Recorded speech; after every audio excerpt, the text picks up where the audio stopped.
when you remove the children from the home like that, and again, the school year is, 8 months out of the year? Roughly? Mm-hmm. For 8 months out of the year, the education system replaces their parents.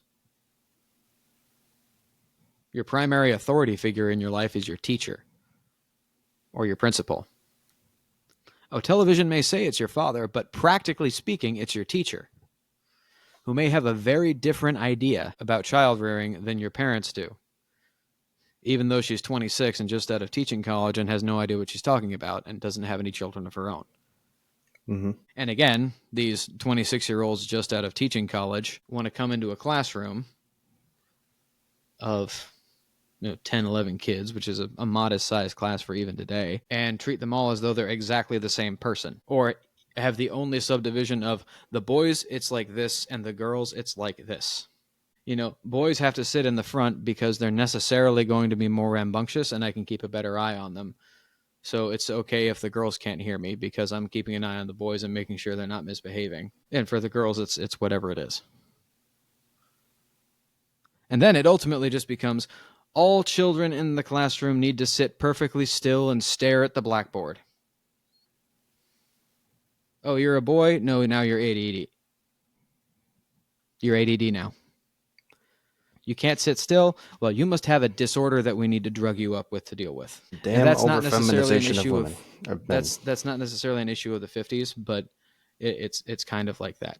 And it kind of starts, what kind of starts this is, again, this idea of, particularly with all children in general, but particularly with boys, is they're spending basically every waking hour except 2 or 3 that they spend with their dad, or if they get sent to the principal's office, or if they're lucky enough to have a single male teacher, they're spending probably 80% of their waking time under the direct supervision of women and females who have decided that they have to behave a certain way.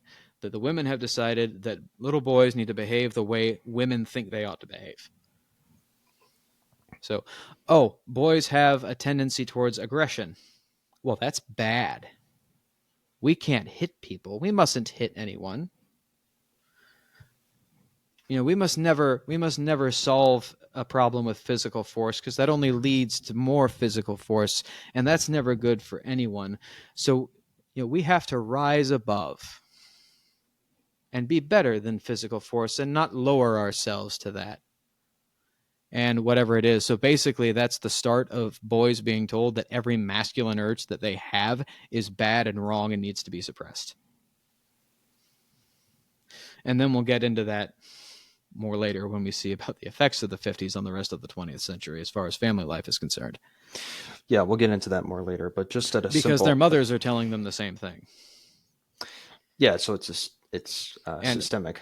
So one of my and my wife's favorite sitcoms, this is actually Genevieve's favorite sitcom from that entire early period of television, is My Three Sons. I've told you about what I'm about to tell you about before, but it bears repeating here. So the premise of My Three Sons is that there's a dad with 3 sons, as the name implies. His wife has passed away, so his father-in-law has taken it upon himself to be the closest thing to a woman they have in the house. He was a cook in the Navy, so he comes in and lives with them and does the cooking and the cleaning and all that. And they call him Bub. Because that's all that the oldest kid could say. The oldest kid couldn't say Grandpa. He pointed at him and said, Bub! And then that's what they just started calling him from then on.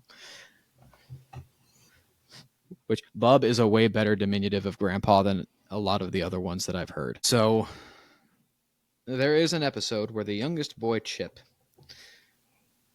which is like the most 1960s little boy nickname that I've ever heard. But the youngest boy, Chip. Sounds like he's going to be a teenager in the 80s. Oh, wait, he will be a teenager in the 80s. He'll be a teenager in the 70s or the 80s. So, so Chip is a Cub Scout. And at this time, when you and I were Cub Scouts, we had men for den leaders. When in the 60s, they had den mothers. Yeah, when you first told me that, I was in really the Cub surprised. Scouts, they were put entirely under the supervision of moms. and of women. Well, so the Cub Scouts have their meetings underneath their den mother, and there's an issue. There's these two older boys in the neighborhood who keep coming around and anytime and messing with them and bullying them.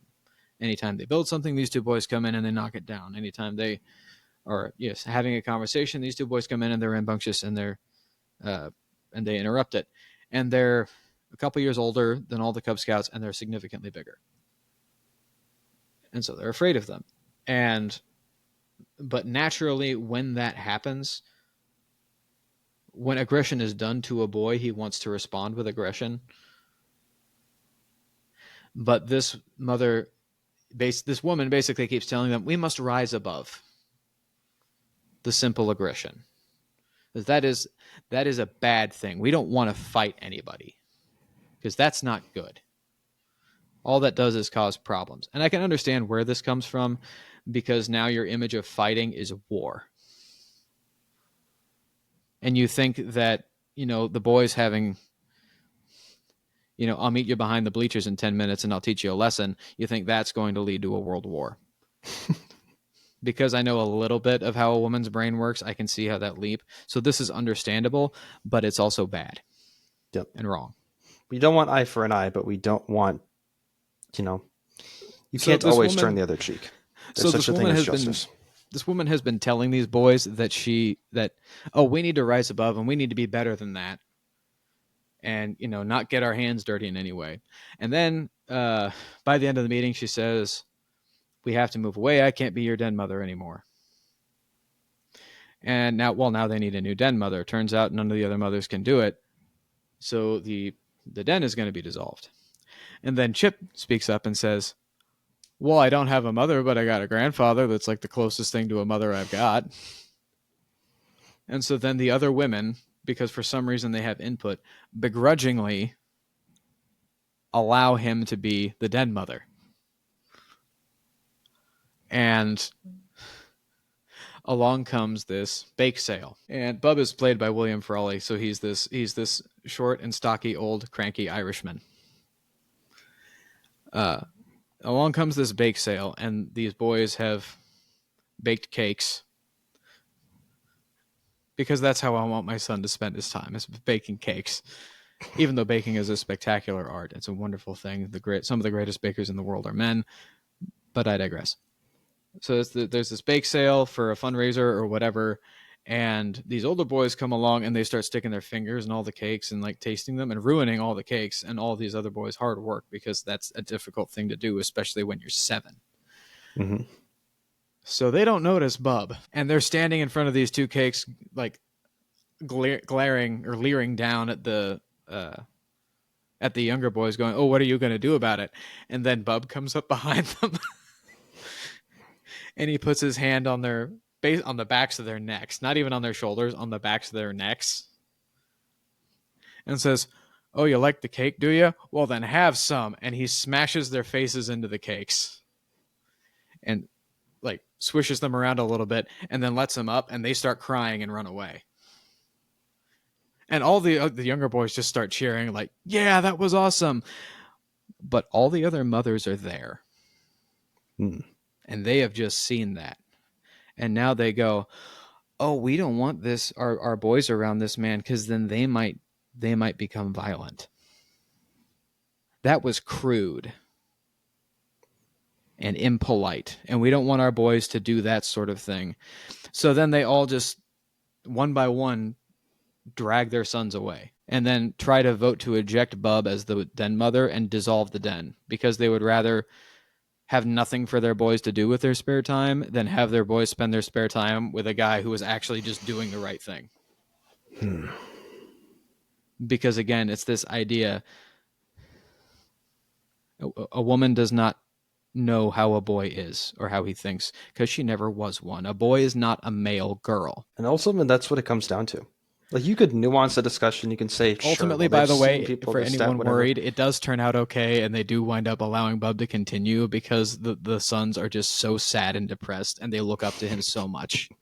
Good. And then the mothers are like, well, maybe it is good to have a strong man for them to look up to.